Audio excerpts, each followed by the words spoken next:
একটি জরুরি সংবাদ হচ্ছে, আপনার ফোনটি 16ই ডিসেম্বরের মধ্যে ঠিক থাকবে, তারপরেই অটোমেটিকলি বাদ হয়ে যাবে।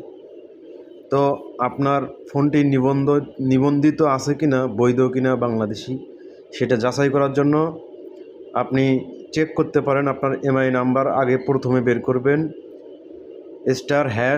*06# আইএমই নাম্বার বের হবে। হওয়ার পরে আপনি মেসেজ দিবেন, একটি মেসেজ দেওয়া নাম্বারটি হচ্ছে 16002 দিয়ে আপনি মেসেজ লিখবেন বড়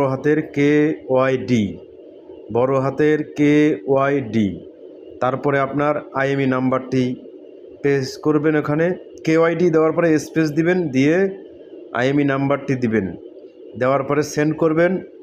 দেখবেন আপনার এই আইএমই নাম্বারটি যদি তারা পেয়ে থাকে বিআরটিতে, তাহলে আপনি বুঝবেন যে আপনার ফোনটি বৈধতা আছে, আপনার ফোনটির কোনো সমস্যা হবে না।